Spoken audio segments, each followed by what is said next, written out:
Hey guys, I welcome you all to my YouTube channel Geopolitics. And before publishing more videos, I thought it's important for us to understand that why geopolitics in itself is important and why one should even care about it. So today we're going to look into three different ways in which geopolitics have affected. And if you guys want to skip this intro and see those particular topics, please go into the description and click on the timeline, and you can just directly jump into that particular topics, which are Iran's nuclear deal, trade war between US and China, and Yemen civil war. So how in these three cases this geopolitics have affected it? So let's talk about Yemen's civil war first, and how lack of diplomacy and poor functioning of geopolitics have caused the world's worst humanitarian disaster. So, as of now, around 8 million people are on the verge of famine, and if the war continues at the end of this year, that number will be around 10 million. Now, let us understand the location and strategic importance of Yemen.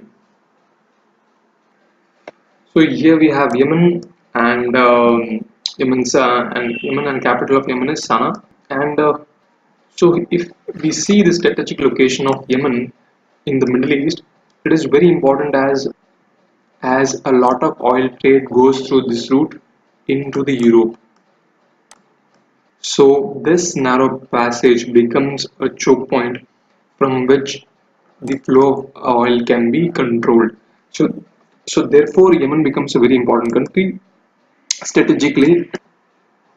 This passage is also well known to have Suez Canal, which is situated over here, and Suez Canal, famously known as Suez Crisis, which remarked the end of UK as a superpower. As you guys know, at the time of Second World War, at the end of Second World War, to be more precise, at the end of Second World War, there was three superpowers in the world, which were the US, the UK, and Soviet Union. But now we no longer count UK as a superpower, and that was because of a crime, because of Suez Crisis in 1956. Coming back to Yemen and the crisis, the cause of civil war is majorly a fight between the Houthis rebellion group and the government, which is government. The areas that I'm drawing right now are the areas approximate areas which is controlled by the Houthis and the government right now. The entire issue started in 2014 when the Houthis captured the capital Sana'a, and the President Abdul Mansur Hadi was forced to move to the western part of the country here, over here. And as of now, there's a third party which is involved and which is controlling this major area of Yemen, which is Sunni-based Al Qaeda terrorist organization. We just saw the internal factors which are causing the civil war in Yemen. Now let's also look at the external factors. A lot of experts say that the civil war in Yemen that is happening right now is nothing but a proxy war between Saudi Arabia and Iran. The Houthis group, the Houthis group, which is situated in this particular area, as I've told earlier, is backed by Iran with arms and ammunition support, both having Shia Muslim ideologies, and the area which is now controlled by the president approximately is backed by Saudi Arabia, both having Sunni Muslim ideologies. And Saudi Arabia is indirectly supported by the US. And Saudi Arabia indirectly supported by the US with all its military. As Saudi Arabia and the US are allies from the time of post Second World War, and They have a good economic and relationship, a good economic and foreign relationship. Mm. So if the countries such as US, Saudi Arabia, and Iran would have put their differences aside and sat on a table and politically discussed the entire issue and come up with a peaceful solution, then this entire civil war could have been avoided. And here it's clearly a lack of diplomacy and a poor functioning of geopolitics. Moving on, now let's see how geopolitics have affected Iran's nuclear deal. So, as we all know, that Iran was on an ambitious project of building its own nuclear arsenal, and the US, primarily being a superpower, did not like Iran to build a weapon arsenal based on nuclear technology. So they, by using diplomacy, the US, along with the United States, along with UK, Russia, France, China, and Germany, and European Union. This particular arrangement is called P5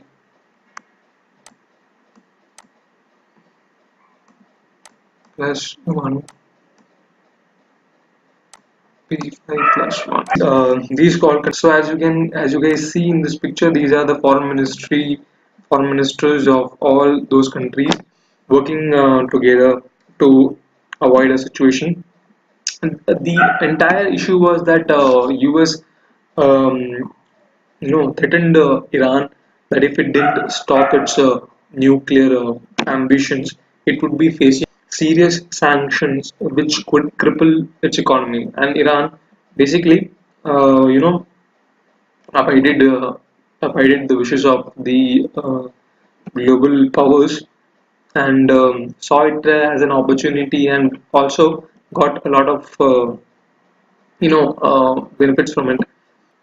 Iran was Iran had to redesign, convert, and reduce its nuclear facilities and accept additional protocols. In exchange of it, Iran would get uh, tens of billions of dollars in revenue, solar panel imports of China, and frozen assets would be revoked.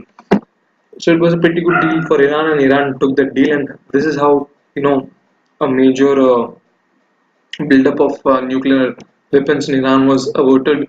And as you guys know, right now, as of right now, the Donald Trump administration have pulled out of this deal, but the other countries are still remaining in the deal.